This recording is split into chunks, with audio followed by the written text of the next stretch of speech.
I extended my thinking on playing on the drums. Instead of playing in counting in each quarter note, let's say, or each eighth note, 1, 2, 3, 1, 2, 3, 1, 2, 3, 1, 2, 3, 1, 2, 3, 1, 2, 3, 1, 2, 3, 1, 2, 3, and 1, and you are in one in a different moment, yeah.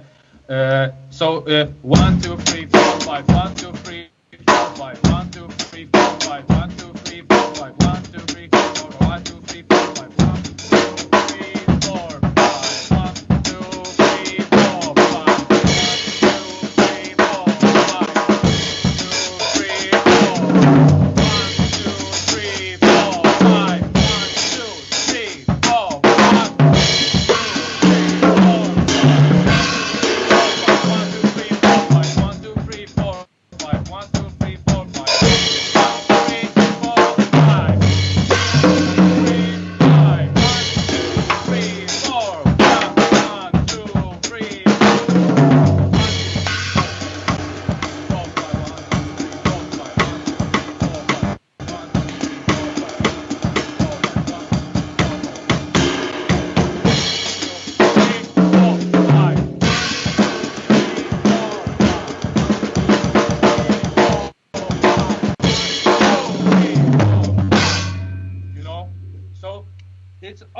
actually, mostly it's here.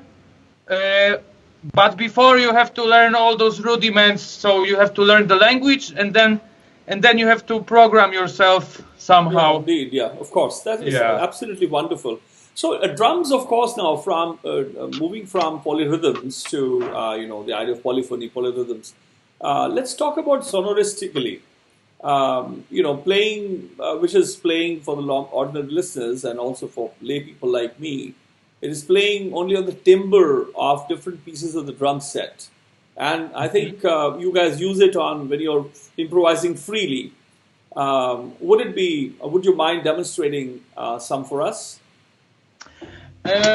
Yes, of course. You mean to change a little bit the sounds, yes, to work with the sound instead of playing like traditionally, of course. So I will try the same example which I did, but I will try to change the layers of the drums.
changed a little bit to play on the rims.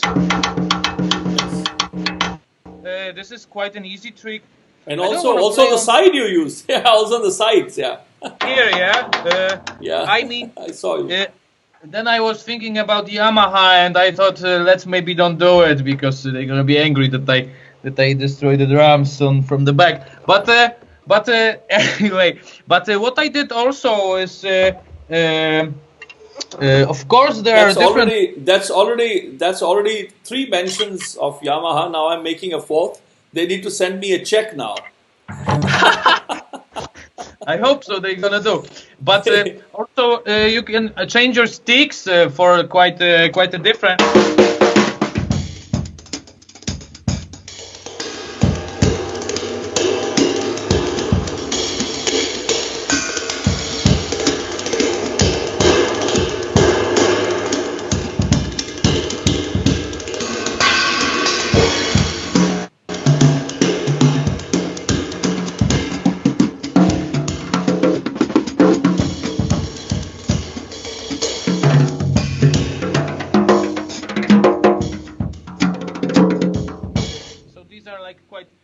We call it hot rods, quite different sticks.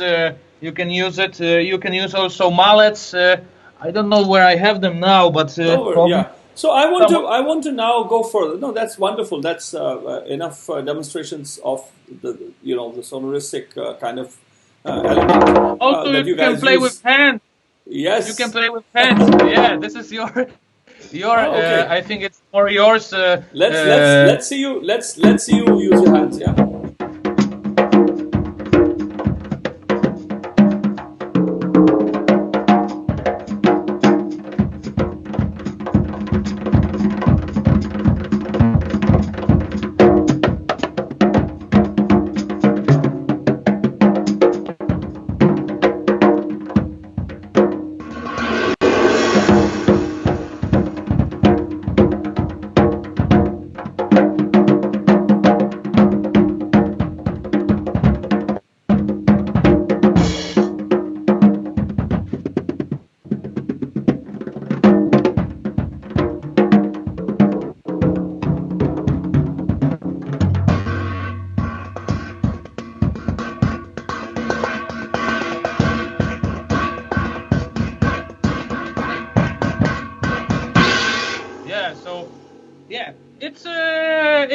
I didn't done it from long time for now, but it's possible, yeah.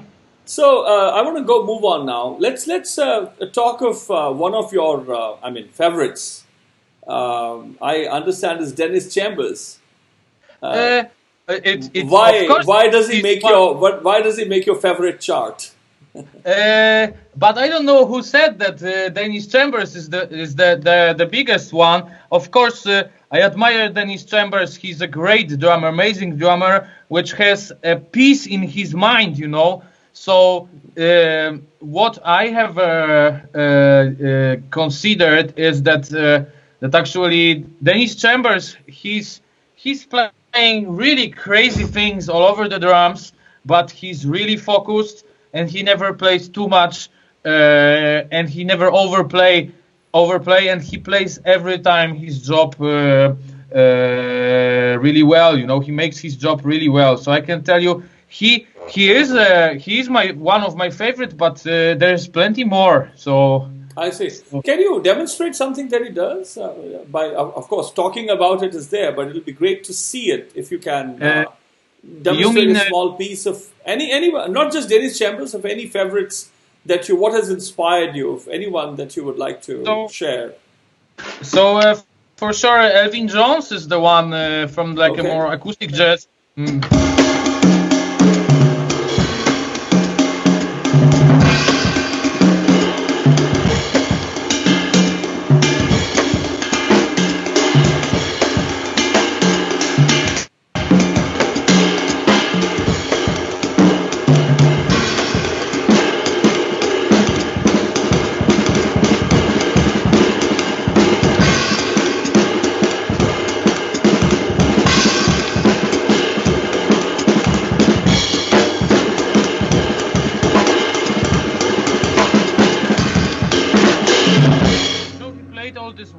Kind of stuff with putting in the triplets in a really fast tempo, so you have this.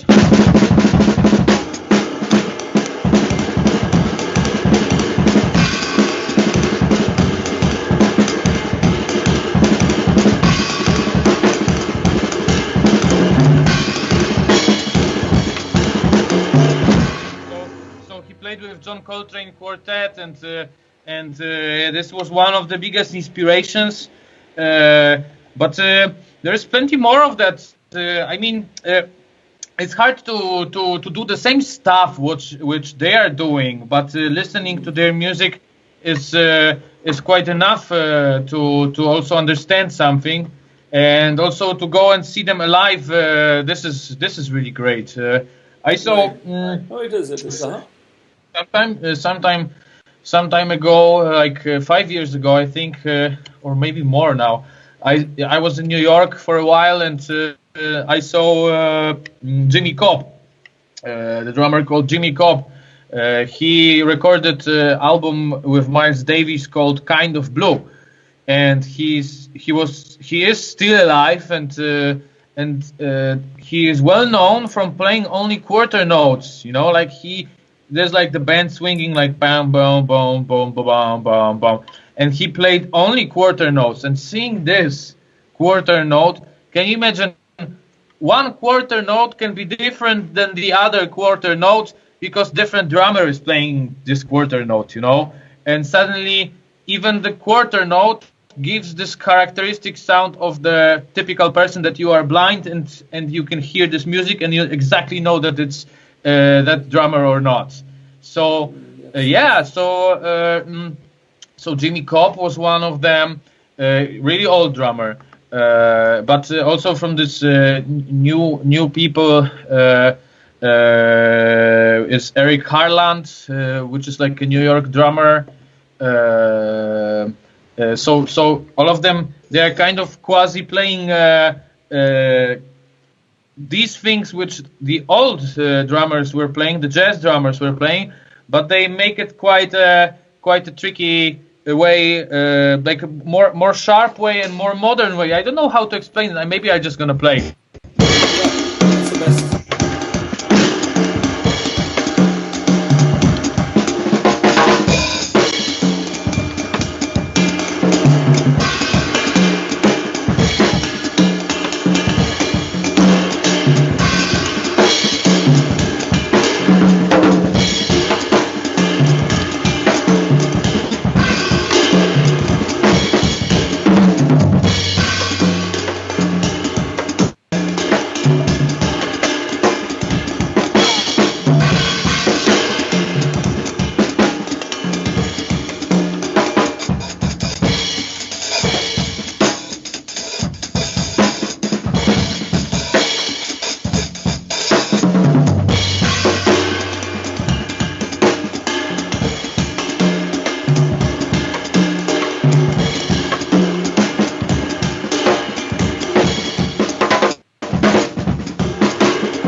You know, this is kind of a new approach, and but based on old Coltrane style, like old Elvin Jones style. You know, so there is a Polish drummer, great drummer, which passed away a few years ago.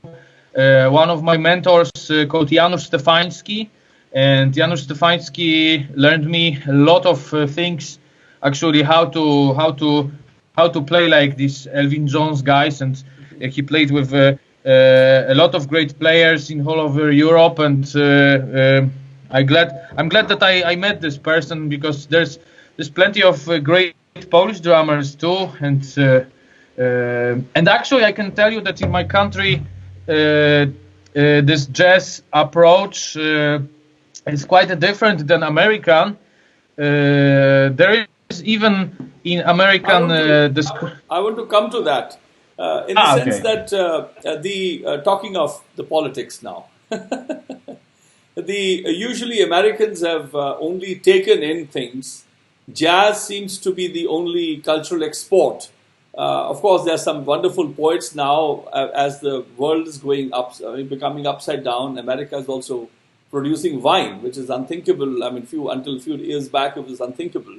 But yes, jazz has come from there, but is there a difference now the way jazz has evolved, American versus European, or European versus, now you mentioned about Polish? Are there differences? If there are, can you speak about them? First of all, I can tell you that I learned, let's say, I learned three different approach through my studies, because I studied in Poland with Polish teachers, which actually they are amazing players, which over that time in Poland, when they were students, nobody learned them. Nobody taught them because there was communists. There was communism system, so they learned by themselves from the recordings and all of that. So they learned it in a different approach than people from, let's say, Berklee College of Music, which they have everything like that, and they had everything like that shown for them in US. But Polish jazz is quite a music which is considered by music of free people, you know. So to fight against a regime a little bit with jazz music, because it was pro-American instead of pro-Soviet. So that's why a lot of people in Poland of the older generation consider this music as a really like a music of freedom and a weapon against some regime. So it also, Polish jazz approach a lot of folklore music, which is really popular in Poland. Each region in Poland, it's not such a big country like all India, but each region in Poland have different scales of songs, different songs, different dialect even, and a lot of music in Polish jazz came from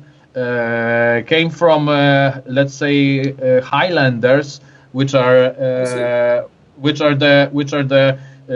from the south of Poland, really big ethnic group of people which are quite different than the rest of Polish, and they have really great scales and everything like that. So you can hear people like old school jazz, quite like Namysłowski or Zbigniew Namysłowski or Jan Ptaszyn-Wróblewski. There's a lot of folklore over there, and so even in US there is a chapter which is called Polish Jazz, because we exported a lot of musicians abroad, which are right now well-known jazz musicians worldwide. Can you demonstrate something which is typical Polish, like are there rhythm? I mean, in percussion as well. Are there advents, or the percussion is mostly the same? It's only the song, the melody part, which is different.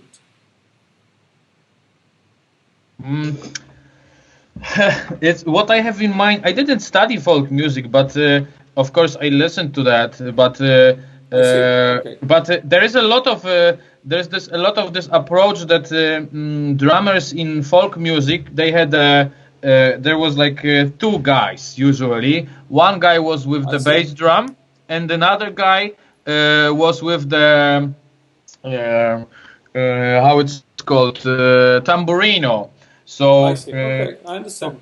So for example, let's say this is a tamburino, but this is a crash. So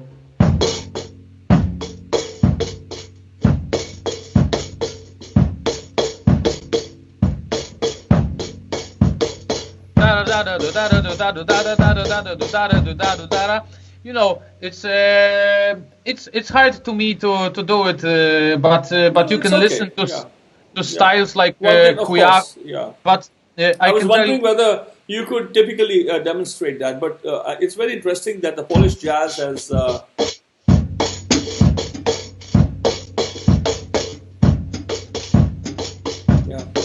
So my question, Adam, is that you also, you've been to Denmark, you're doing a PhD there.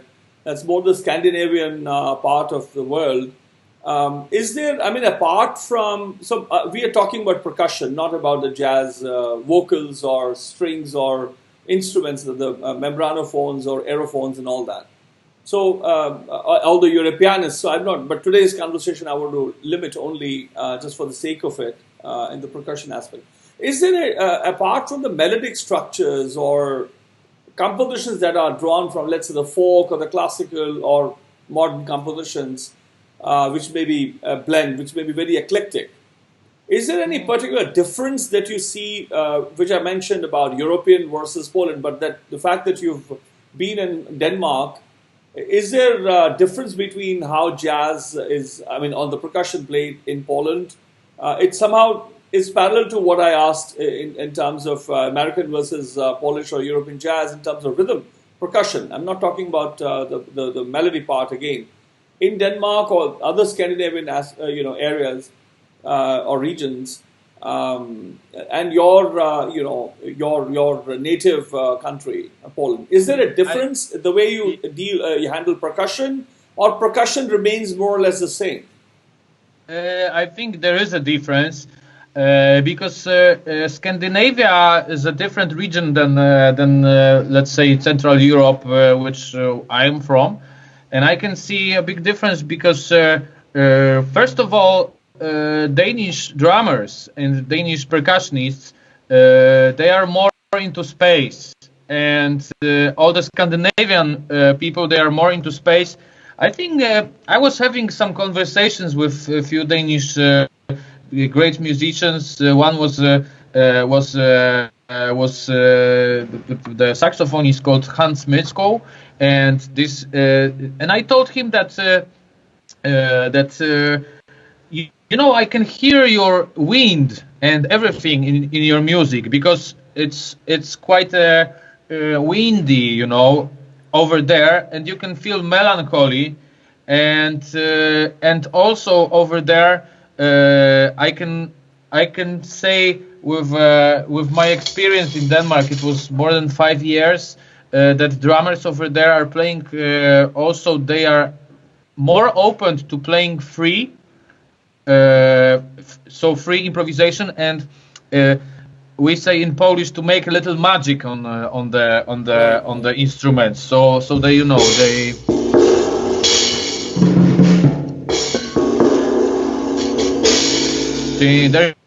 imagine there's a jazz trio and.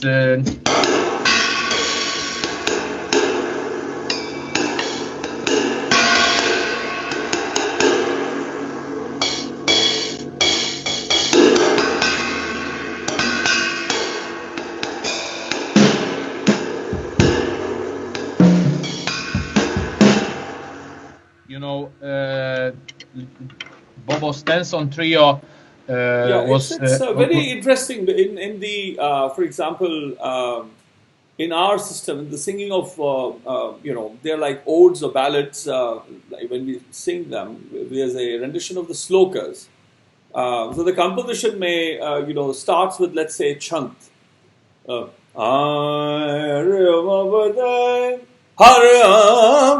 it's a 12, 1, 2, 4, 5, 6, 7, 8, 9, 10, 11, 12, 1, 2, 3, 4, like that goes on. Hare Amrata Bhine Loena Man Prema Radhanna Ram Raje Man Ram Kasavati Laya Kanchana Zubinna Gurmo Garang Chalulya Mera Manata No Bhinna Janananak Musaka Jakolya Sab Janam Dhan Dhanna Janananak Musaka Jakolya. And then the slokas come. Salok Mahla Pehla Balihari Guru Apne Devhadi Sadwar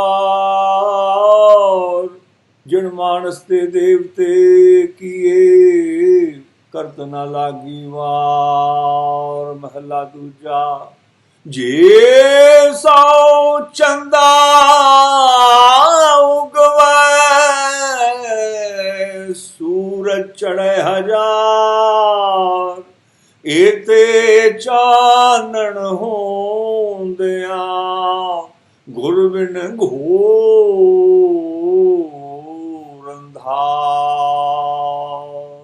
So this is going on. Like this is a rendition of sloka. It's not metered. It's not metered. It's free. There is a layer. There is a tempo. There is a beat, but not a rhythmic pattern. But here is exactly like ghe, te, te, kra, ghe, dum, tit, katan, ghe, dum, ta, kidatakata, ghe, dhin. So this kind of what you just played, as if imagining that it was very fantastic for me to see this, to hear this. That there's a parallel where it's a free flow, and like the little bit of drum is going on. It's not playing again a meter, but there is something. There is a sense. There is a rhythm which is corresponding to the way the song is, and so on and so forth. It was very fantastic for me to hear. Yes, and it's there is a lot of this kind of approach. What you said, it was really nice. And what I wanted to say is that there is a lot of good jazz trios which are playing like acoustic trios, which is grand piano, double bass, and a drum set, jazz drum set. And these drummers, they are making more colors instead of making exact rhythms. There is, of course, time for ad libitum, like freely, yes, a little bit freely, but in some kind of form. So this is really this is the same example. It's very interesting, and this brings me to the idea of the extended playing techniques. A term somehow which is used, what is it? Can you tell us, for the sake of the students and lay listeners like me, what do you mean by the idea? And can you demonstrate? I mean, of course, not theoretically, but idea would be to demonstrate that with a very brief intro, if you would like to make. Extended techniques are quite a thing like preparation, maybe, of the drums. If you don't mind, I would like to take one cymbal from my bag, and I would like to show you please. What I can present to you.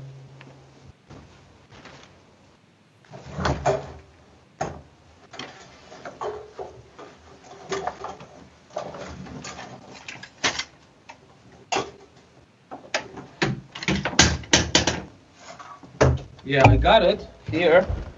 And I have like a few splash cymbals, which, for example, I can put on my drums here. So this is really quite a cool thing. Oh, I have also tamburino. So I can put it, for example, in one of those cymbals, and let's try. I have like a kind of expression for that, which is a trash drum set, So it sounds like you would put a lot of trash boxes made from metal or wood, and you try to make some kind of sound which is not the typical sound of a drum set.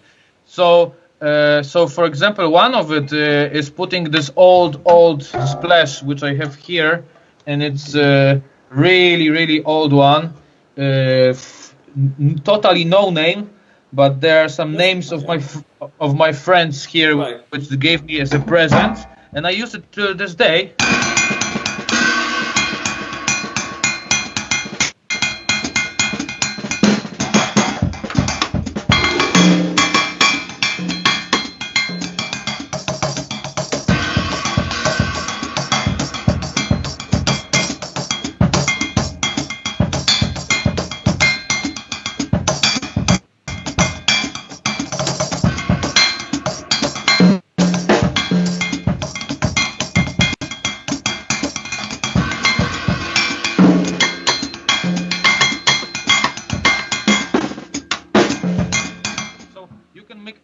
That, and if I put the same cymbal on the snare drum, which I'm gonna remind you, it sounds like this normally, And now I'm gonna put it here, and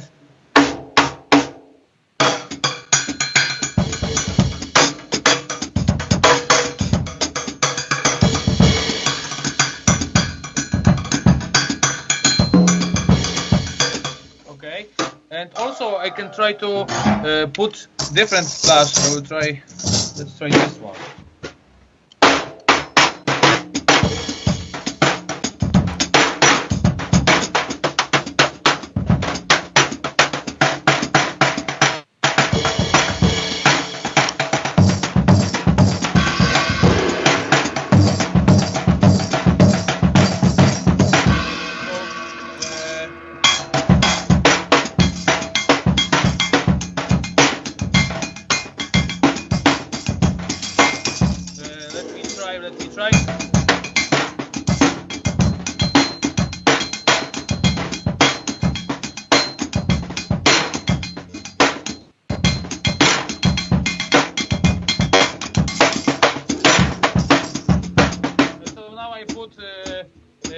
This one on the right on the crash.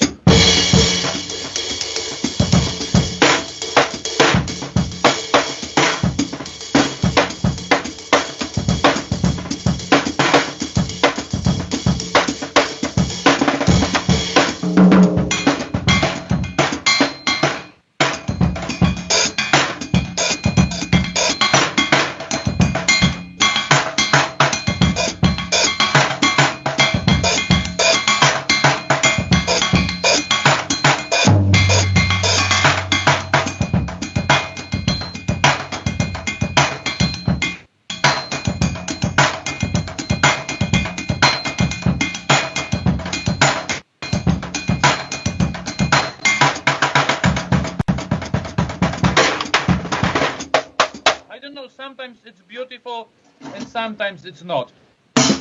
Oh, okay. I found another one, which is tom-tom. I'm putting a splash on the tom-tom because it's exactly the same size. So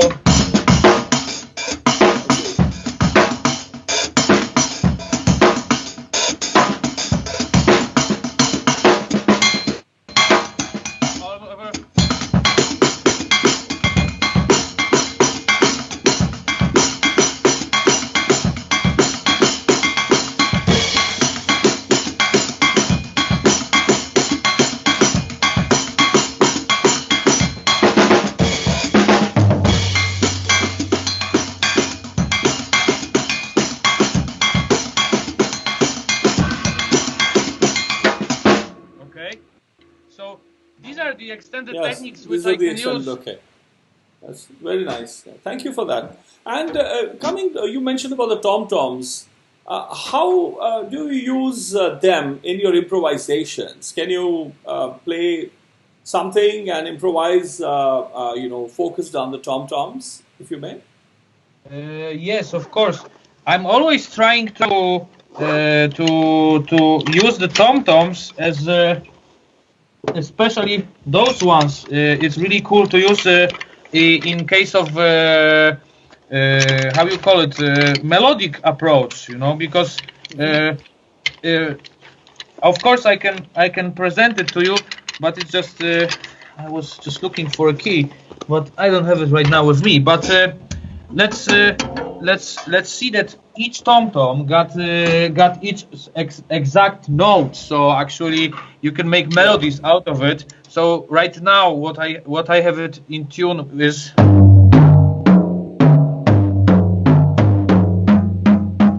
if I take off the so we have da da da do da da da da da.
some examples, of course, depends on the musical situation. And I can tell you that as a jazz drummer, I play mostly with other people, so I have to suit to them. And also, I can tell you that it's really important in the studio to record even each song of the recordings. I retune the snare drum to make it in the right tonation, in the right key, to fit the notes, fit the chords, and that you can always find some universal for different notes to fit to the key. So this is really helpful. Right. Well, that's wonderful. So lastly, I mean, before I'm now towards the end of the conversation, I also was noting something that the bass drum is not used as much in jazz. I mean, it's also generally somehow a perception. Is it true, or is it less used technically, or is not required, or what's the reason? I think it is because we can say that it is used more or equally or less. What it is? I mean, can you elaborate? Okay, so I think the bass drum is used less than than the right cymbal. So I can tell you what, in my opinion, what is the most important is right. Then later on, there's the dialogue between the snare drum and the bass drum.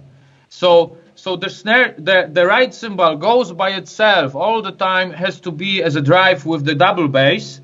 And for example, if you have a pianist too, then you make the dialogue with a pianist with some kind of addings on the snare drum, but also you make a dialogue between snare drum, bass drum, because it's high note and low note. So actually you can make some melodies between high note and low note. Even you have only two notes to use, like only two sounds, high sound and the low sound. Then you can also make melodies between it. And also there is a really cool thing which is question and answer style. That you ask a question with a bass drum and you answer with a snare drum, and opposite, So I can try to demonstrate if we can make it still. Okay, so I just had here. So for example, can you before you go there, can you show what is this? I'm here. Can you show? No. Before we go, before we start playing, can you open this up? I want us all to see what you have. It's a bag, is it? It's a bag, yeah. It's just a bag. It's just a bag which I put on the. I know. No, I'm just teasing in the sense that this is something which is very universal. We call in Punjab jugaad, improvisation of its own kind. Of course, yes. The adaptive reuse, if I may, of shirts or bags. You can use this bag in a lot of ways. You can. So let's hear you. Yes. So actually, I put the bag on the snare drum, and it sounds quite quasi disco right now.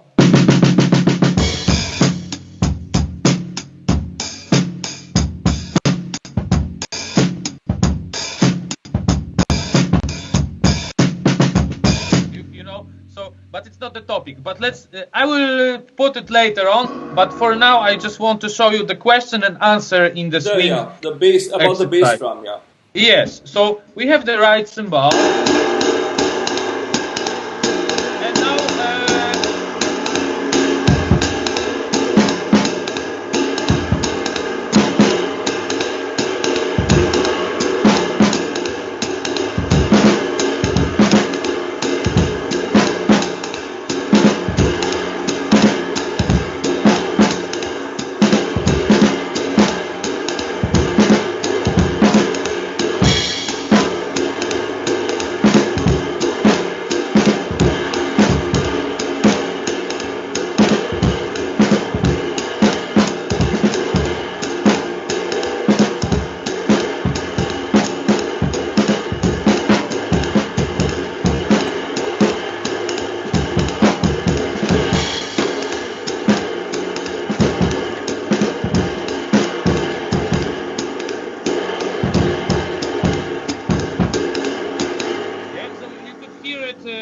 there's a question like bom bom, ba ba, Mhm. bom bom, ba ba, Yeah. bom ba ba ba bo bom I ba see. ba bom. Yeah. So this is even you have two instruments, you can use that. So.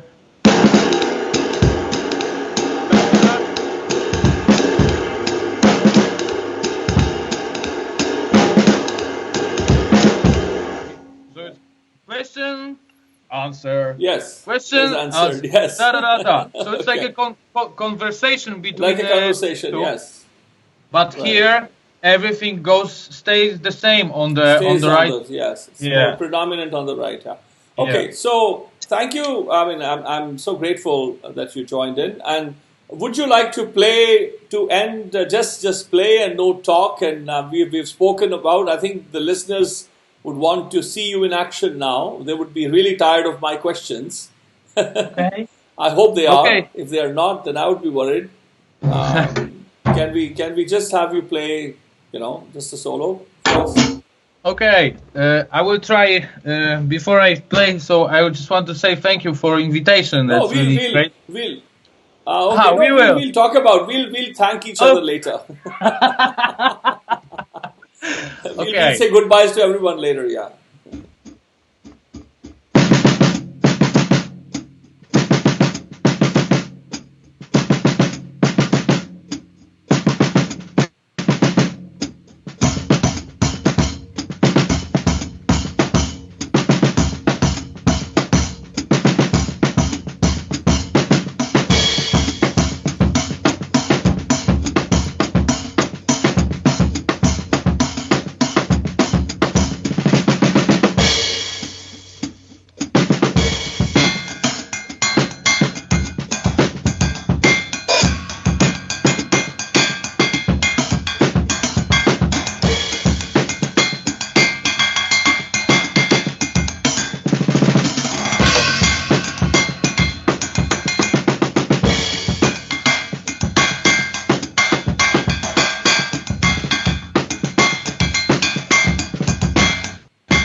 That was absolutely fantastic. Thank you. It's just it's sort of the moment. So yeah. Yeah, yeah. That's wonderful. So thank you, Adam. And how are you keeping otherwise in good spirits due to the lockdown? Are you able to move out? Yeah, I was today in the supermarket. I bought all of the You did. stuff. Everything is good, cool. They are opening everything again here, so we are getting better and better. And I hope Nice. I'm glad to hear that. you're gonna also visit soon your family, which is quite a way. Well, But I'm meditating hard to grow wings. So I hope I can grow wings, and I'll be able to fly on my own. that's perfect. So Thank you so much. I know there are so many messages and bravos to you by our listeners, by your fans and friends, and my fans and my friends and family, and even some of my haters also join, and they just come to say, hey, you don't wear a turban right today, or your mustaches are going up and not going down like this. I mean, there are all kinds of people. And it's fun to be. That's life, isn't it? It's like a bouquet of but flowers of I all also kinds. I also grow a little beard, but I need some time to reach your To level. match mine. Yes, mine is never cut. Huh? It's just there since it's been growing since I was born. Yes. All right, Okay. lovely, lovely. Thank you so very much for joining, and I'll talk to you very very shortly. Okay. Thank you very much, and thank Bye. you to Yes, every listener. And have a nice time, and get it was well, and very be educative. well, be healthy, and greetings from Warsaw, Poland. Yes. Bye bye. Yes, thank you. Yeah.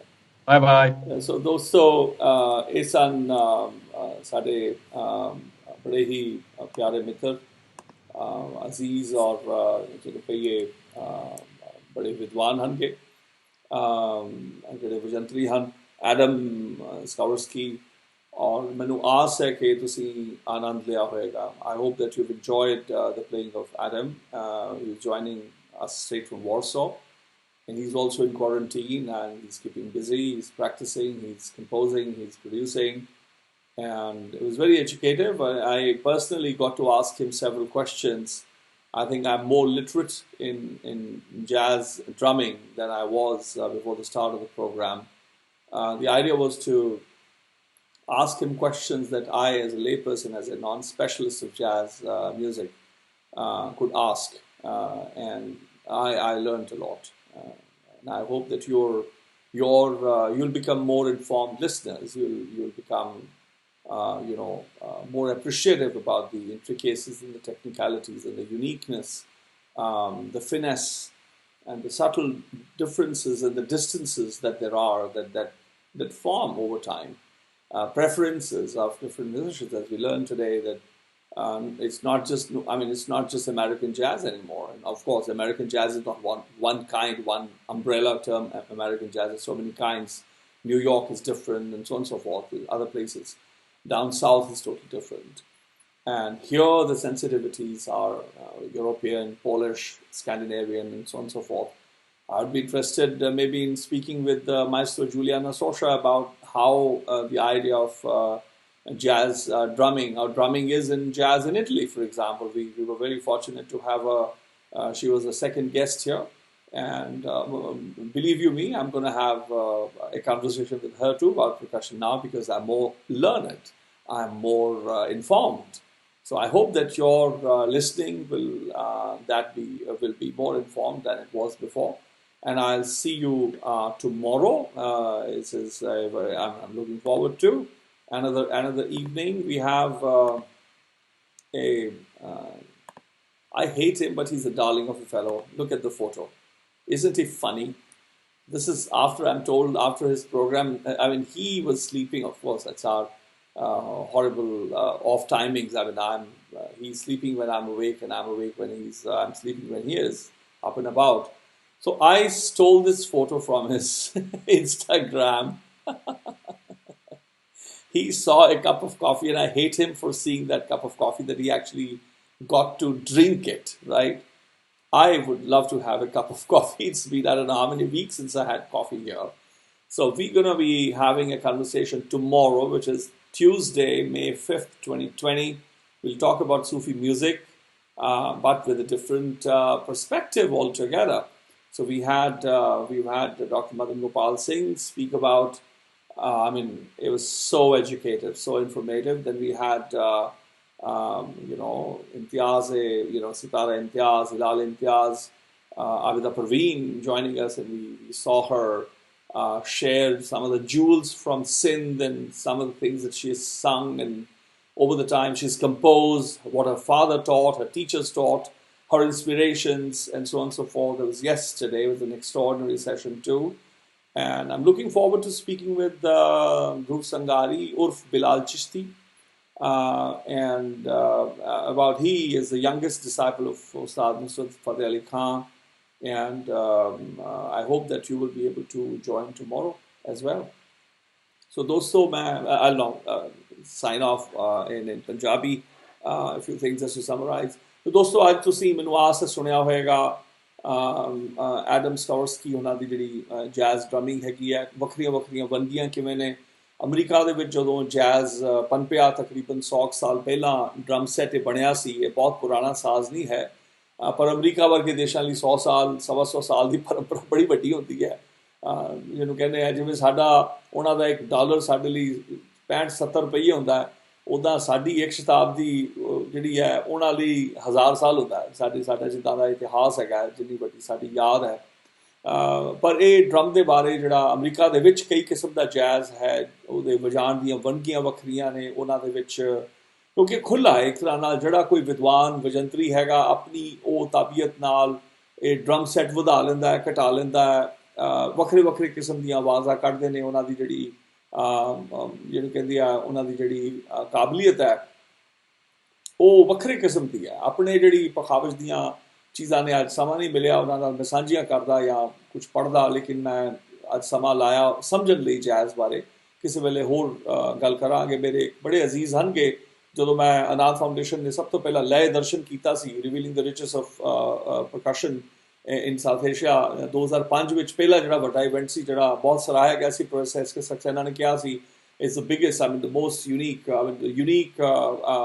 Unique festival ever since partition of India, he mentioned।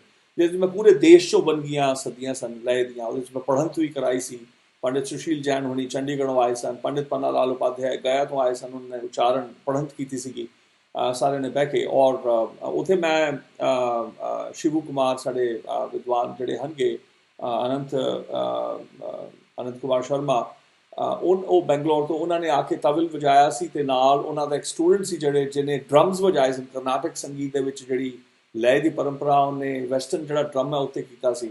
Anil होनी अरुण ਉਹਦਾ नाम है, ਤੇ ਮੈਂ ਉਹਨੂੰ ਮੈਂ ਸੱਦਾਂਗਾ। I'll try to catch hold where he is, if he's separated from his drums or he has his drums। ਮੈਂ ਕਿਸੇ ਦਿਨ ਉਹਨਾਂ ਨੂੰ ਲੈ ਕੇ ਆਵਾਂਗਾ। ਤੁਸੀਂ ਦੇਖਣਾ ਦੱਖਣੀ ਭਾਰਤ ਵਿੱਚ ਡਰਮਸ ਵੀ ਕਿੱਦਾਂ ਵੱਜਿਆ। ਆਪਾਂ ਤੁਹਾਨੂੰ ਜੈਜ਼ ਸੈਕਸੋਫੋਨ ਸੁਣਾਇਆ, ਤੁਹਾਨੂੰ ਕਲਾਸੀਕਲ ਵੀ ਸੁਣਾਵਾਂਗੇ, ਪਰ ਤੁਹਾਨੂੰ ਮੈਂ ਕਰਨਾਟਕ ਸੰਗੀਤ ਦੇ ਵਿੱਚ ਸੈਕਸੋਫੋਨ ਕਿੱਦਾਂ ਵਰਤਿਆ ਉਹ ਵੀ ਮੈਂ ਤੁਹਾਨੂੰ ਸੁਣਾਉਣਾ ਹੈਗਾ। ਸੋ ਇਹ ਦੇਖਣ ਦੀਆਂ ਗੱਲਾਂ ਨੇ ਕਿ ਜਿਵੇਂ ਜੈਜ਼ ਦੇ ਵਿੱਚ ਜਿਹੜੀ ਲय ਦੀ ਜਿਹੜੀ ਵਰਤੋਂ ਹੈ ਉਹ ਕਿੱਦਾਂ ਅਮਰੀਕਾ ਤੋਂ ਸ਼ੁਰੂ ਹੋਈ, ड्रम सैट किद्दां बनिया, अमरीका दे विच किन्नियां किन्नियां अड वंगियां हनगियां, किहड़े किहड़े उस्ताद होए ने वजाण वाले, उन्हां दियां की सी खासियतां, ਉਹਦੇ बारे अज असीं चर्चा की। फिर जदों यूरोप च आया जैज़, यूरोप दे विच उन्हें अपनी पछाण बनाई। फिर यूरोप दे विच कई देश ने, पोलैंड दे विच अलग किस्म की पछाण बनी। जिवें एडम ने सानूं साडे नाल साझा कीता कि कुछ लोक धुनां ने ਉਹ ਲਿਆਂਦੀਆਂ ਗਈਆਂ जैज़ दे विच। एक तरह नाल बगावत दा यानी कि पैगाम सी, ਜਿਹੜੀ ਰਜੀਮ यानी कि सोवियत संघ ਦਾ ਜਿਹੜਾ ਉੱਥੇ ਕਬਜ਼ਾ ਸੀ ਉਹਦੇ ਵਿੱਚ ਬਗਾਵਤ ਦਾ ਇੱਕ ਰੂਪ ਲੈ ਗਿਆ ਇਹ ਜਿਹੜਾ ਜੈਜ਼ ਸੰਗੀਤ ਸੀ, ਕਿ ਉਹ ਆਜ਼ਾਦੀ ਵੱਲ ਜਾ ਰਿਹਾ ਸੀ ਜਾਂ ਅਮਰੀਕਾ ਦੇ ਨਾਲ ਜ਼ਿਆਦਾ ਜੁੜ ਰਿਹਾ ਸੀ, ਪੱਛਮੀ ਸੱਭਿਅਤਾ ਨਾਲ ਜ਼ਿਆਦਾ ਜੁੜ ਰਿਹਾ ਸੀ सोवियत संघ ਨੂੰ ਛੱਡ ਕੇ। ਉਸ ਵੇਲੇ ਜੈਜ਼ ਇੱਕ ਤਰ੍ਹਾਂ ਨਾਲ ਸ਼ਸਤਰ ਬਣਿਆ, ਇੱਕ ਸੰਦ ਬਣਿਆ, ਇੱਕ ਬਿਕੇਮ ਐਨ ਇੰਸਟਰੂਮੈਂਟ, ਜਿਹੜਾ ਇੱਕ ਆਜ਼ਾਦੀ ਦਾ ਪ੍ਰਤੀਕ ਸੀ, ਬਗਾਵਤ ਦਾ ਪ੍ਰਤੀਕ ਸੀ, ਐਕਟਿਵਿਜ਼ਮ ਦਾ ਇੱਕ ਜ਼ਰੀਆ ਬਣਿਆ। ਸੋ ਇਹ ਬੜੀਆਂ ਗੱਲਾਂ ਅਸੀਂ ਅੱਜ ਉਹਨਾਂ ਕੋਲੋਂ ਸਮਝੀਆਂ ਹਨਗੀਆਂ, ਅਤੇ ਮੈਨੂੰ ਆਸ ਹੈ ਕਿ ਉਹ ਜਿਹੜੀ ਵਾਰਤਾ ਸੀ ਜਿਹੜੀ ਤੁਸੀਂ ਸਮਝ ਸਕੇ ਹੋ, ਅਤੇ ਜਿਹੜੇ ਮੈਂ ਇਸ਼ਾਰੇ ਨਾਲ ਤੁਹਾਨੂੰ ਇੱਕ ਤਰ੍ਹਾਂ ਨਾਲ ਸਮਰਾਈਜ਼ ਕੀਤਾ ਹੈਗਾ, ਉਹਦੇ 'ਚ ਮੈਂ ਉਹਦਾ ਤੁਹਾਨੂੰ ਫਾਇਦਾ ਹੋਏਗਾ, ਤੁਹਾਨੂੰ ਤੁਹਾਡੀ ਸਮਝ ਵਿੱਚ ਵਾਧਾ ਹੋਏਗਾ। ਉਹਨਾਂ ਨੂੰ ਮੈਂ ਇਹ ਵੀ ਪੁੱਛਿਆ ਕਿ ਜਦੋਂ ਰਿਆਜ਼ ਕਰਦੇ ਨੇ ਤੇ ਕਿਵੇਂ ਰੋਜ਼ ਉਹ ਕਿੱਦਾਂ ਪੈਂਦੇ ਨੇ। ਸ਼ੁਰੂ ਮੈਂ ਵਾਰਤਾ ਉੱਥੋਂ ਕੀਤੀ ਕਿ ਤੁਸੀਂ ਉਹ ਕੁਆਰੰਟੀਨ 'ਚ ਹੀ ਬੈਠੇ ਨੇ, ਇਕੱਲੇ ਹੀ ਬੈਠੇ ਨੇ, ਲੋਕਡਾਊਨ 'ਚ ਬੈਠੇ ਨੇ, ਤੇ ਉਹ ਕੁਆਰੰਟੀਨ ਤਾਂ ਹੁੰਦਾ ਕਿ ਜੇ ਬੰਦੇ ਨੂੰ ਕੁਝ ਹੋਇਆ ਹੋਵੇ, ਲੇਕਿਨ ਉਹ ਜਿਵੇਂ ਮੈਂ ਲੋਕਡਾਊਨ 'ਚ ਉੱਦਾਂ ਉਹ ਲੋਕਡਾਊਨ 'ਚ ਨੇ, ਕਿ ਉਹ ਜਿਵੇਂ ਰਿਆਜ਼ਤ ਕਰਦੇ ਕਿਵੇਂ। ਉਹਨਾਂ ਨੇ ਉਹ ਦੱਸਿਆ। ਫਿਰ ਮੈਂ ਉਹਨਾਂ ਨੂੰ ਇਹ ਕਿਹਾ ਕਿ ਤੁਸੀਂ ਸਾਰਾ ਨਾ ਵਜਾਓ, ਤੁਸੀਂ ਬੇਸ ਡਰਮ ਵਜਾ ਕੇ ਦਿਖਾਓ ਸਾਨੂੰ, ਜੇ ਉਹਦੇ 'ਤੇ ਕੀ ਕਰ ਸਕਦੇ। ਉਹਨਾਂ ਨੇ ਬੜੀ ਕਿਰਪਾ ਕੀਤੀ, ਉਹਨਾਂ ਨੇ ਬੜੀ ਮਿਹਰਬਾਨੀ ਕੀਤੀ। ਉਹਨਾਂ ਨੇ ਉਹ ਬੜਾ ਔਖਾ ਹੁੰਦਾ ਹੈ, ਔਰ ਉਹਨਾਂ ਨੇ ਇੱਕ ਦੋ ਹੋਰ ਜਿਹੜੇ ਸਨੇਅਰਸ ਹੈਗੇ ਜਾਂ ਸਿੰਬਲਸ ਹੈਗੇ ਨੇ ਉਹਨਾਂ ਦੇ ਉੱਤੇ ਉਹਨਾਂ ਨੇ ਵਜਾ ਕੇ ਦਿਖਾਇਆ, ਔਰ ਅਖੀਰ ਵਿੱਚ ਉਹਨਾਂ ਨੇ ਓਬਵੀਅਸਲੀ ਇੰਪਰੋਵਾਈਜ਼ ਕੀਤਾ ਸਾਡੇ ਲਈ। ਮੈਨੂੰ ਆਸ ਹੈ ਇਹ ਤੁਹਾਨੂੰ ਜਿਹੜੀ ਅੱਜ ਦੀ 16ਵਾਂ ਮੇਲਾ ਸੀ, ਸੀਜ਼ਨ ਪਹਿਲਾ ਜਿਹੜਾ ਹੈਗਾ, ਐਪੀਸੋਡ 16ਵਾਂ ਜਿਹੜਾ ਹੈਗਾ, ਔਰ ਜਿਹੜੀ YaarAnād ਬੈਠਕ ਸੀਰੀਜ਼ ਹੈ, ਮੈਨੂੰ ਆਸ ਹੈ ਕਿ ਤੁਸੀਂ ਆਨੰਦ ਲੈ ਰਹੇ ਹੋਵੋਗੇ। ਤੁਹਾਨੂੰ ਮੈਂ ਸਦਾ ਵੀ ਦਿੰਦਾ ਕਿ ਅਨਾਦ ਫਾਊਂਡੇਸ਼ਨ ਜਿਹੜੀ ਵੀ ਆਰ ਦਾ ਪਾਇਨੀਅਰ, ਪੌਣੇ 200 ਸਾਲਾਂ 'ਚ ਸਾਡੇ ਵਾਂਗੂ ਕਿਸੇ ਹੋਰ ਨੇ ਭਾਲ ਅਤੇ ਸੰਭਾਲ ਨਹੀਂ ਕੀਤੀ ਹੈਗੀ ਸੂਖਮ ਅਤੇ ਅਬੋਧ ਵਿਰਸੇ ਦੀ। ਲੋੜ ਹੈਗੀ ਹੈ ਕਿ ਇਹ ਨਾ ਹੋਏ ਕਿ ਮੈਂ ਜ਼ਾਇਆ ਹੋ ਜਾਵਾਂ ਅਤੇ ਸਾਰਾ ਕੰਮ ਠੱਪ ਹੋ ਜਾਵੇ। ਤੁਹਾਡੀ ਸ਼ਿਰਕਤ ਦੀ ਲੋੜ ਹੈ। ਤੁਸੀਂ ਉਹਦੇ YaarAnād ਮੈਂਬਰ ਬਣੋ, ਉਹਦੇ ਤੁਸੀਂ ਆਪਣੇ ਜਿਹੜੇ ਦਸਵੰਧ ਕੱਢਦੇ ਹੋ, ਤੁਸੀਂ ਅਨਾਦ ਫਾਊਂਡੇਸ਼ਨ ਜਿਹੜੇ ਅਸੀਂ ਜਿਹੜਾ ਟੈਲੈਂਟਡ ਪਿਛੜੇ ਜਿਹੜੇ ਇਲਾਕਿਆਂ 'ਚੋਂ ਜਾਂ ਜਿਹੜੇ ਅੰਡਰਸਰਵਡ ਅੰਡਰ ਪ੍ਰਿਵਿਲੇਜਡ ਬੱਚੇ ਹਨਗੇ, ਉਹਨਾਂ ਦੇ ਵਿੱਚੋਂ ਹੀਰੇ ਚੁਣ ਕੇ ਉਹਨਾਂ ਨੂੰ ਤਰਾਸ਼ਣ ਦਾ ਅਸੀਂ ਯਤਨ ਕਰਦੇ। We have a few teachers who teach. Ashutosh Upadhyay ਸਾਡੇ ਸਹਾਇਕ ਆਚਾਰਿਆ ਹਨਗੇ, ਜਿਹੜੇ ਸੁਲਤਾਨਪੁਰ ਲੋਧੀ ਮੇਰੇ ਪਿੰਡ ਸੈਦਪੁਰ 'ਚ ਅੱਜ ਕੱਲ੍ਹ ਬੈਠੇ ਹੋਏ ਨੇ, ਉੱਥੇ ਤਾਲੀਮ ਦਿੰਦੇ ਨੇ, ਪਖਾਵਤ ਸਿਖਾਉਂਦੇ ਨੇ। ਪੰਡਿਤ ਹਰੀਓਮ ਸ਼੍ਰੀਵਾਸਤਵ ਹਨਗੇ, ਦਿੱਲੀ ਵਿੱਚ ਕਈ ਵਿਦਵਾਨ ਹਨਗੇ, ਸਲਾਮ ਮਨਜੀਤ ਸਿੰਘ ਜੁੜੇ ਹਨਗੇ ਸਾਡੇ ਨਾਲ, ਰੋਜ਼ ਜੁੜਦੇ ਨੇ। ਉਹ ਵੀ ਉੱਥੇ ਹੁਣ ਉਹਨਾਂ ਨੂੰ ਮੈਂ ਬੇਨਤੀ ਕਰ ਰਿਹਾ ਕਿ ਉਹ ਵੀ ਜਿਹੜੇ ਬੱਚੇ ਦਿੱਲੀ ਹੁੰਦੇ ਨੇ ਉਹਨਾਂ ਨੂੰ ਵੀ ਸਿਖਾਉਣ। ਤੇ ਦਿੱਲੀ ਵੀ ਆਉਂਦੇ ਨੇ। ਮਿਸਟਰ ਡਾਂਡਰਾ ਹੈਗੇ ਨੇ ਜਿਹੜੇ ਸਿਤਾਰ ਵਿੱਚ ਉਹ ਬੱਚਿਆਂ ਨੂੰ ਸਿਖਾਉਂਦੇ ਨੇ। So there is so much of documentation, archiving that we do. So all requires a lot of funding, a lot of support. And when I'm doing all of this, that means I cannot go out and this has become a 24/7 enterprise just to do the Baiṭhaks. Imagine when I'm to do the writing and do the archival work and conservation documentation. I've pioneered most of it. My work has been copied. Imagine ਇਹ ਜਿਹੜੀ ਮੈਂ production ਕਰ ਰਿਹਾ, ਇਹ ਹੁਣ ਜਿਹੜੇ film makers ਹਨ ਕਿ ਉਹ ਮੈਨੂੰ ਪੁੱਛਦੇ ਤੁਸੀਂ ਕਿੱਦਾਂ ਕਰ ਰਹੇ ਹੋ, ਸਾਨੂੰ ਦੱਸੋ। ਯਾਨੀ ਕਿ ਹੁਣ ਮੈਨੂੰ ਕ੍ਰੈਸ਼ ਕੋਰਸ ਦੇਣਾ ਪੈਣਾ ਕਿ ਮੈਂ ਇਹ ਲੋਕਡਾਊਨ ਦੇ ਵਿੱਚ ਮੈਂ ਜਿਹੜੀ ਪ੍ਰੋਡਕਸ਼ਨ ਕਰ ਰਿਹਾ, it is ਸਮਹਾਉ being noted as the finest in terms of its handling. ਜਿਵੇਂ ਅੱਜ ਵੀ ਤੁਸੀਂ ਦੇਖਿਆ ਕਿੱਦਾਂ ਮੈਂ ਕੈਮਰਾਜ਼ ਯੂਜ਼ ਕੀਤੇ, ਕਿਵੇਂ ਮੈਂ ਵੱਖਰੇ ਵੱਖਰੇ ਐਂਗਲਸ, ਕਿੰਨੇ ਕੈਮਰੇ ਲਾਏ ਸੀ ਮੈਂ ਉੱਥੇ, ਤੁਸੀਂ ਦੇਖੋ। ਸੋ ਇਹ ਮੇਰੀ ਆਪਣੀ ਵਿਧੀ ਹੈਗੀ ਜਿਹੜੀ ਕੀਤੀ ਹੈ। ਉਹ ਵੀ ਮੈਨੂੰ ਹੁਣ ਲੋਕੀ ਕਹਿ ਰਹੇ ਨੇ ਕਿ ਸਾਨੂੰ ਨਾ ਦੱਸੋ ਕਿ ਤੁਸੀਂ ਇਹ ਕੰਮ ਕਿੱਦਾਂ ਕਰ ਰਹੇ ਹੋ, ਤੁਹਾਡਾ ਬੜਾ ਨਿਵੇਕਲਾ ਹੈਗਾ। So but anyway, I'm inviting you to become members of the Anād Foundation. ਜੇ ਤੁਸੀਂ ਅਮਰੀਕਾ ਰਹਿੰਦੇ ਹੋ, 501c ਜਿਹੜਾ ਉੱਥੇ ਮੇਰੇ ਸਟੂਡੈਂਟਸ ਨੇ ਅਨਾਦ USA ਖੋਲੀ ਹੋਈ ਹੈ, ਉਹਦੇ 'ਚ ਮੈਂ ਉਹਦਾ ਟੈਕਨੀਕਲੀ ਉਹਦੇ 'ਚ ਮੇਰਾ ਕੋਈ ਹਿੱਸਾ ਨਹੀਂ ਹੈਗਾ, ਮੈਂ ਕੋਈ ਅਹੁਦਾ ਨਹੀਂ ਲਿਆ ਹੋਇਆ, but they are my students are very grown up senior CPAs ਨੇ, ਦੇ ਹੈਵ ਰਨ ਇੰਸਟੀਟਿਊਸ਼ਨਸ। ਨਿਰਵੈਰ ਹੋਣੀ ਵੀ ਜੁੜੇ ਨੇ, she is the president of the Anād USA. So if you're in America, you can avail the 501c tax benefit. In India, of course, the Anād Foundation, you can sign checks to send the money. If you need, you can always private message me and I'll send you the details. To see the Anād Foundation only in Indian currency. Foreign currency is not accepted. I have not set the norms because I am also active in a way, semi-active in politics. I don't want anybody to raise funding ਕਿ ਜੀ ਮੈਂ ਕੋਈ America ਤੋਂ ਪੈਸੇ ਆ ਰਹੇ ਆ ਜਾਂ ਬਰਤਾਨੀਆ ਦਾ ਮੈਂ ਏਜੰਟ ਬਣ ਗਿਆ। ਬੜੇ ਨਾ ਸਾਡੇ ਕਮਲਿਆਂ ਦੀ ਘਾਟ ਨਹੀਂ ਹੈ, ਕਮਲ ਘੋਟ ਬੜਾ ਕਰਦੇ ਨੇ। ਸੋ ਮੈਂ ਉਹ ਛੱਡਿਆ, ਮੈਂ ਉਹ ਚੈਪਟਰ ਹੀ ਨਹੀਂ ਖੋਲ੍ਹਿਆ। ਉਹਦੇ 'ਚ ਤੁਸੀਂ ਹਿੰਦੁਸਤਾਨੀ ਤੁਹਾਡਾ ਅਕਾਊਂਟ ਹੈ, ਰੁਪਈਏ ਹਨਗੇ ਔਰ ਪੈਨ ਕਾਰਡ ਹੈਗਾ, ਤੁਸੀਂ ਡੋਨੇਸ਼ਨ ਦੇ ਸਕਦੇ ਹੋ। ਜੇ ਬਾਹਰਲੇ ਪੈਸੇ ਭੇਜਦੇ ਹੋ ਉਹ ਵਾਪਸ ਤੁਹਾਡੇ ਕੋਲ ਹੀ ਪਹੁੰਚੇਗੀ, ਸਾਡੇ ਕੋਲ ਨਹੀਂ ਆਉਣੀ, ਅਸੀਂ ਨਹੀਂ ਲੈਂਦੇ ਹੈਗੇ। ਸੋ ਜੇ ਤੁਸੀਂ ਇੰਡੀਆ ਹੈਗੇ ਹੋ, ਭਾਵੇਂ ਇਹ ਨਹੀਂ ਦੇਖਣਾ ਕਿ ਭਾਈ ਬਲਦੀਪ ਸਿੰਘ ਕੀ ਸਮਝੇਗਾ ਕਿ ਮੇਰੇ ਕੋਲ ਤਾਂ ਸਿਰਫ 10 ਰੁਪਏ ਸੀ ਦੇਣ ਜੋਗੇ। ਉਹ 10 ਰੁਪਏ ਅਰਬ ਰੁਪਇਆ ਮੇਰੇ ਲਈ। ਮਹਾਰਾਜ ਸਾਨੂੰ ਤਿਲ ਔਰ ਫੁੱਲ ਦੋਨਾਂ ਦੀ ਬਰਾਬਰੀ ਦੱਸਦੇ ਨੇ। ਤੁਹਾਡੇ ਕੋਲ ਜੋ ਵੀ ਹੈ, ਤੁਹਾਡੇ ਕੋਲ 1 ਰੁਪਇਆ ਸਪੇਅਰ ਕਰਨ ਲਈ ਤੁਸੀਂ ਉਹ ਵੀ ਅਨਾਦ ਫਾਊਂਡੇਸ਼ਨ ਨੂੰ ਸਾਂਝੀ ਕਰੋ, ਤਾਂ ਕਿ ਇਹ ਪ੍ਰੋਜੈਕਟ ਜਿਹੜੇ, ਕਿਉਂਕਿ ਜਿਹੜੀ ਅਸੀਂ ਟੈਕਨੋਲੋਜੀ ਵਰਤਦੇ, it needs to be upgraded every year. Students ਸਿਖਾਉਣੇ ਹੁੰਦੇ, ਵਿਦਵਾਨ ਪੈਦਾ ਕਰਦੇ ਨੇ, ਰਾਈਟ। ਇਹ ਤੁਹਾਡੇ ਆਪਾਂ ਸਾਰੇ ਸੰਗਤੀ ਰੂਪ 'ਚ ਕੰਮ ਕਰ ਸਕਦੇ ਹਾਂ। ਵੀ ਕੈਨ ਜਿਵੇਂ ਮੈਂ ਲਿਖਦਾ ਹੁੰਦਾ ਕਿ ਮੈਂ ਲਿਖਿਆ ਸੀਗਾ ਕਿ extraordinaire is not achieved by people, extraordinary is not achieved by people extraordinaire, but those who realize their ordinariness. ਕਿ ਜਿਹੜੇ ਅਜੂਬੇ ਹੁੰਦੇ ਨੇ ਉਹ ਅਜਬ ਲੋਕ ਜਾਂ ਬੜੇ ਦੇਵਤਾ ਲੋਕ ਨਹੀਂ ਬਣਾਉਂਦੇ, ਉਹ ਉਹੀ ਕੁਝ ਚੰਦ ਜਿਹੜੇ ਬਣਾਉਂਦੇ ਜਿਨ੍ਹਾਂ ਨੇ ਆਪਣੀ ਸਾਧਾਰਣਤਾ ਪਾ ਲਈ ਹੁੰਦੀ ਹੈ, ਆਪਣੀ ਆਮਤਾ ਜਿਹਨੂੰ ਕਹਿੰਦੇ ਆ, ਸਮਤਾ ਪਾ ਲਈ ਹੁੰਦੀ ਹੈ, ਇੱਕ ਗਰੀਬੀ ਪਾ ਲਈ ਹੁੰਦੀ ਮਨ ਦੀ। ਉਹੀ ਕਰਿਸ਼ਮੇ ਕਰਦੇ ਹੁੰਦੇ ਨੇ ਜਿਹੜੇ ਤਵਾਰੀਖ ਤੱਕ ਯਾਦ ਰੱਖੇ ਜਾਂਦੇ ਨੇ, ਮਤਲਬ ਤਹਿ ਦਿਲ ਤੱਕ। ਸੋ ਕੱਲ ਆਪਾਂ ਮੁਲਾਕਾਤ ਕਰਾਂਗੇ ਜੀ। ਕੱਲ ਜਿਵੇਂ ਮੈਂ ਦੱਸਿਆ, ਹੁਣੇ ਮੈਂ ਤਸਵੀਰ ਦਿਖਾਈ ਸੀ, ਮੇਰੇ ਬੜੇ ਹੀ ਅਜ਼ੀਜ਼ ਫਨਕਾਰ ਹਨ ਕਿ ਦੇਖ ਲਓ ਤੁਸੀਂ ਕਾਫੀ ਵੱਲ ਦੇਖ ਕੇ ਕਿੱਦਾਂ ਨੱਚਦੇ ਨੇ। ਤੇ ਅਸੀਂ ਇਹਨਾਂ ਦੇ ਸੂਫੀ ਗਾਇਕੀ ਇਹ ਉਸਤਾਦ ਆਪਣੇ ਨੁਸਰਤ ਫਤਿਹ ਅਲੀ ਖਾਂ ਉਹਨਾਂ ਦੇ ਇਹ ਸ਼ਾਗਿਰਦ ਹਨ ਕਿ ਸਭ ਤੋਂ ਛੋਟੇ। ਇਹ ਬਿਲਾਲ ਚਿਸ਼ਤੀ ਇਹਨਾਂ ਦਾ ਸੂਫੀ ਨਾਂ ਹੈਗਾ ਹੈ, ਸੂਫੀ ਮਾਰਗ ਫੋਲੋ ਵੀ ਕਰਦੇ ਨੇ। ਔਰ ਇਹਨਾਂ ਤੋਂ ਅਸੀਂ ਕੁਝ ਸਮਝਾਂਗੇ, ਸੁਣਾਂਗੇ ਸੂਫੀ, ਇਹਨਾਂ ਦਾ ਸੂਫੀ ਅੰਦਾਜ਼ ਆਪਾਂ ਯਾਨੀ ਕਿ ਵਿਟਨੈਸ ਬੇਅਰ ਕਰਾਂਗੇ ਉਹਨੂੰ। ਮੈਂ ਆਗਿਆ ਲੈਣਾ। ਮੈਨੂੰ ਆਸ ਹੈ ਤੁਸੀਂ ਆਨੰਦ ਮਾਣਿਆ ਹੋਏਗਾ, ਤੁਸੀਂ ਠੀਕ ਹੋਵੋਗੇ, ਤੁਸੀਂ ਹਰ ਜਿਹੜਾ ਸੰਜਮ ਰੱਖਣ ਨੂੰ ਜਿਹੜਾ ਕਿਹਾ ਨਹੀਂ ਜਾ ਰਿਹਾ, ਆਪਣਾ ਫਰਜ਼ ਬਣਦਾ ਉਹ ਰੱਖ ਰਹੇ ਹੋਵੋਗੇ। ਔਰ ਜਿਹਨੂੰ ਕਹਿੰਦੇ ਆ ਮੈਂਟਲ ਹੈਲਥ ਦੀ ਤੁਸੀਂ ਗਵਾਉਣੀ, ਖੁਸ਼ ਰਹਿਣਾ, ਖੇੜੇ 'ਚ ਰਹਿਣਾ। ਇਹ ਸੰਕਟ ਹੈਗਾ, ਇਕੱਠੇ ਆਪਾਂ ਅੱਡ ਅੱਡ ਰਹਿ ਕੇ ਇਹਨੂੰ ਨਿਪਟਾਉਣਾ। ਸੋ ਮੈਨੂੰ ਆਸ ਹੈ ਕਿ ਆਪਾਂ ਇਸੇ ਤਰ੍ਹਾਂ ਹੱਸਦੇ ਖੇਡਦੇ ਕੱਲ੍ਹ ਜੁੜਾਂਗੇ ਫਿਰ, ਤੇ ਆਨੰਦ ਮਾਣਾਂਗੇ। ਵਾਹਿਗੁਰੂ ਜੀ ਕਾ ਖਾਲਸਾ, ਵਾਹਿਗੁਰੂ ਜੀ ਕੀ ਫਤਿਹ। ਖੁਦਾ ਹਾਫਿਜ਼। A very good evening Italia, good evening and good night to Poland, buonanotte, and of course good night to our friends in India. ਤੇ ਸਤਿ ਸ਼੍ਰੀ ਅਕਾਲ।